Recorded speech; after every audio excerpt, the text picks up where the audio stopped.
Okay, good morning everyone. My name is Kenneth and today I'll be talking about this issue. This is a public health and also a social issue, which is elder maltreatment and the prevention of elder maltreatment. But before we start, let's define what is maltreatment.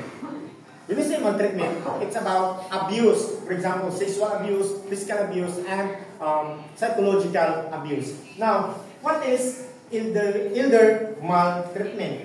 So, elder maltreatment refers to abuse, negligence, or exploitation of individuals that age 65 years old and older. So, elder maltreatment is a global issue that affects millions of older adults. As the world population continues to age, elder abuse has become more significant a public health and social concern.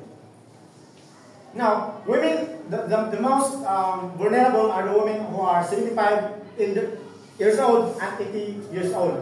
But over 85 years old are 3 times more likely to experience abuse. So, usually the victims, the perpetrators or the abusers are family members and close relatives.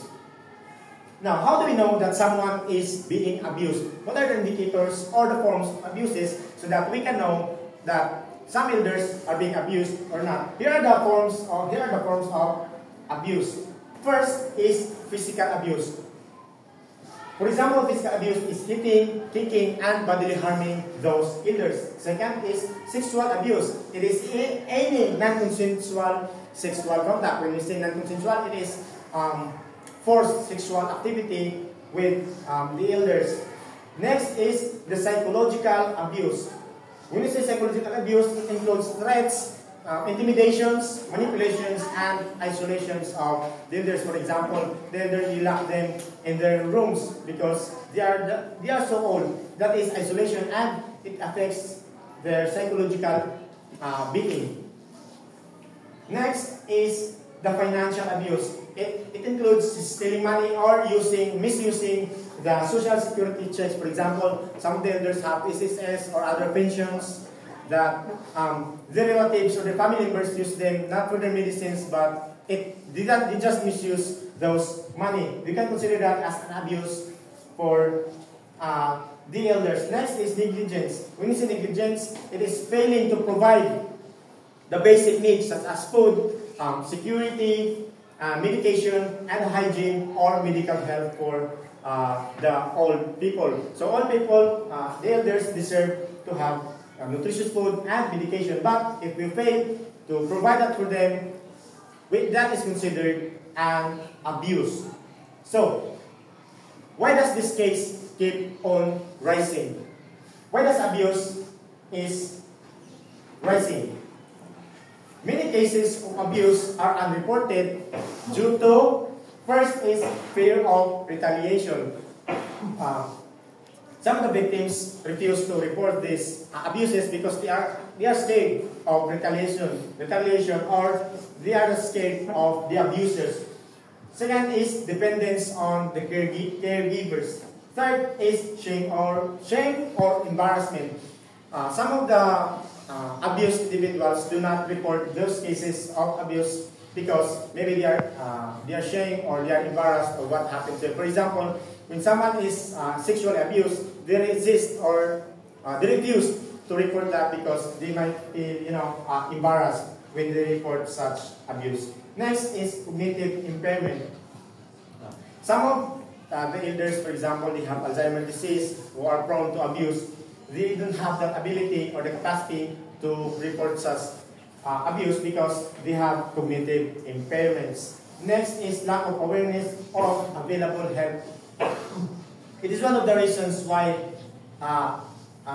many cases are not reported because they don't know what are the government agencies to report those abuses. Now, how do we prevent this maltreatment of the older adults? Preventing elder abuse begins with education, support, and community involvement. Education is one of the most important things when it comes to prevention, not just in maltreatment, but also in almost in everything.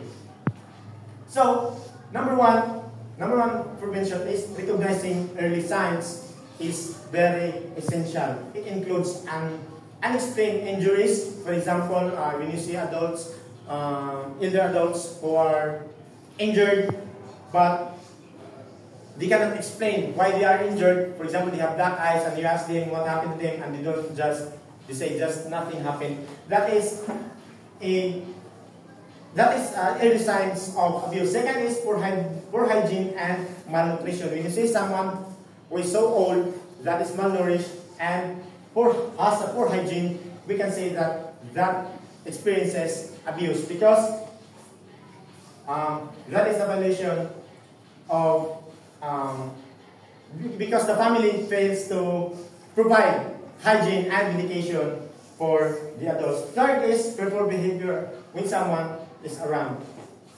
That is also an indication that someone is being abused when some certain individuals are around and we are scared of that person. Second is report suspected abuse.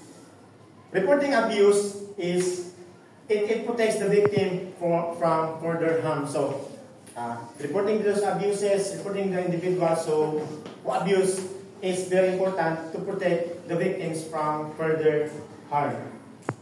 Third is address risk factors for perpetrators. Some of the perpetrators also have mental illnesses or substance abuse problem. For example, some of the perpetrators, maybe they are drug addicts or they have mental illnesses. Maybe they are just mga buang lang sila. That's why they can do such thing. Second is exhibit hostility or stress. Some of these people they cannot, control their angers. That's why they can do such abuses. Third is they have childhood abuse. Childhood experience abuse. Next is we have to promote awareness so that we can prevent this maltreatment. Community programs, health workers, and local leaders can educate the public about elders' rights and reporting procedures. So by promoting awareness to everyone, not just to the elder, but to everyone, we can prevent the maltreatment of the elders.